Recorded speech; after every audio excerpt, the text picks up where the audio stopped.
Hey guys, welcome back to the channel. I'm Mike and this is Wog.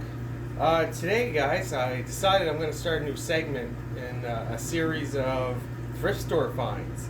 What I have in front of me today is today's thrift store find. It's fantastic, right? It's just something to make it a little more exciting for everyone. I always believed that I wasn't one of those lucky people that finds things at the thrift store. And then I started adding up all the things I have found at the thrift store. And I realized that I'm very lucky to some of the pieces I do find, right? And when I find them. I actually had a young fella that I bought a pack off of back in the day, a couple years ago I guess, but he contacted me out of the blue because he knew I loved my M81 Woodland, found something at a thrift store that he thought I might like, contacted me, so I called these bad boys up.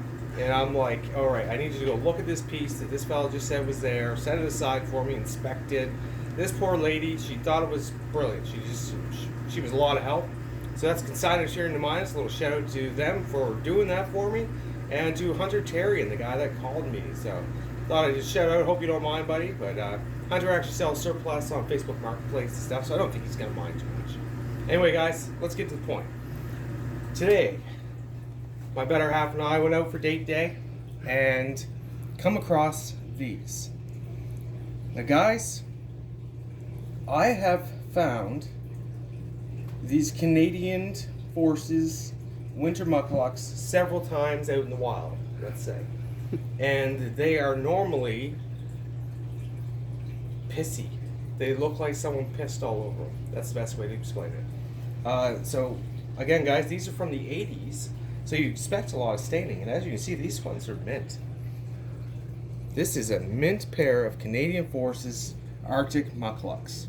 Guys, you wouldn't even think about putting these on unless it's -10 and below, okay? So they're kind of a niche when it comes to surplus items and stuff like that. In previous videos, I showed you guys my winter Loto kit, and I had several people comment saying, where's the winter snow camo? And it's like, guys, I am going to make a set. Because again, I like my do-it-yourself kind of things, and I like to sew, and all the issued stuff is just destroyed. They don't make it anymore. It's all yellowed, and so I figure a set of cotton sheets, I can make a set of beautiful camo to go with these brilliantly white boots. So Sarah just before this showed me some footage before, and they glow, don't they? Look at them things, guys. They glow. They are white as white can be. So I'm going to tell you how much I paid for these guys. I don't normally talk about prices. I feel like people feel robbed when you get a better deal than they do, or I feel robbed when they comment saying, hey, I got them for this much. Well, that's nice. Nobody cares. So I don't do that just so we all feel good about our purchases and stuff, right? We have that right. But guys, $16. I bought a pair of size 10 mukluks for $16. You guys are more than welcome to go out and look around and see what the prices are on these bad boys and what kind of condition they're in comparison to these ones. And again guys, there was another pair there, same price, but they looked like somebody pissed on them, and they were all stained and everything. I didn't understand what was going on. And guys, I'm going to tell you right now, if you have a man foot like I do, I'm a 9.5, 10. I'm not a 9, 9.5, I'm a 9.5, 10. So this makes it really hard for finding boots, because any new condition boots, stuff like that, are usually in female sizes or small male sizes. And I have yet to find, until today, a pair of these in my size. Aren't they magnificent? Look how white they are. It's ridiculous how well these glow. So for my American friends, you guys probably have never seen these. If you guys don't get the sub-zero temperatures we do. Again, these are designed for Arctic conditions, or what they're ideal for is snowshoeing. As solid as they are, they have a little girth to them. They're not half the weight as a Mickey Mouse boot, if you know what I'm talking about, a vape barrier boot, or a bunny boot, the white ones. And they provide equal protection. These ones actually have a label saying waterproof on the inside tag here, which kind of blows my mind a little bit. You can see right here it says waterproof. That's strange, because a lot of these aren't designed to be waterproof. They're actually designed for dry, cold temperatures where snow isn't melting because it's too cold, right? And these ones say waterproof, so I'm kind of questioning that, right? But that being said, like this is a nylon outer shell. It would be easy to apply some kind of DWR coating to them.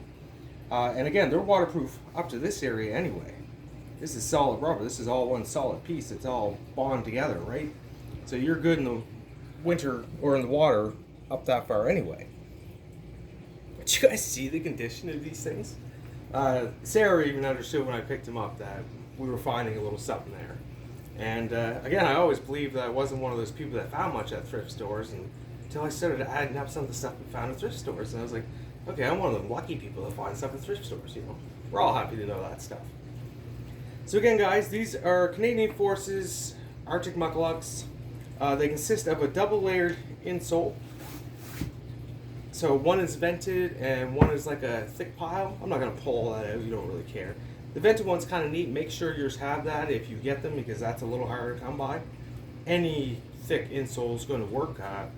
There's some kind of synthetic pile, but honestly, guys, I would go for wool if I were you, because this is 100% wool.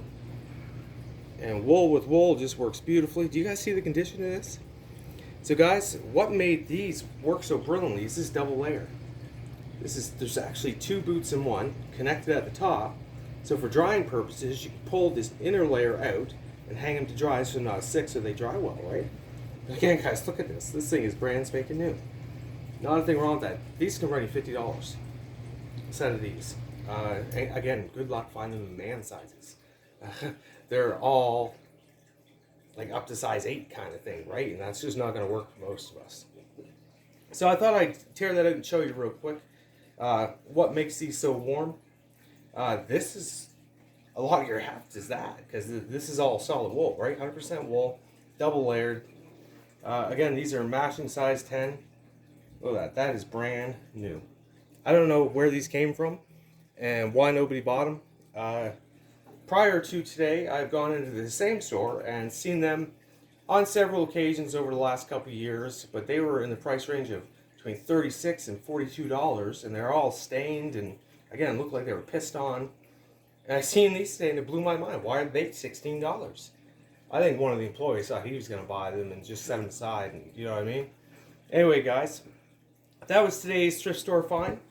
And again, like I said, I'm going to do a little segment here from now on where I'll talk about some of my thrift store finds and what is really quite cool about them and the actual cost of these items versus what I paid for them in thrift stores. Well, guys, that's it for today's episode. Like and subscribe, and we'll see you next time.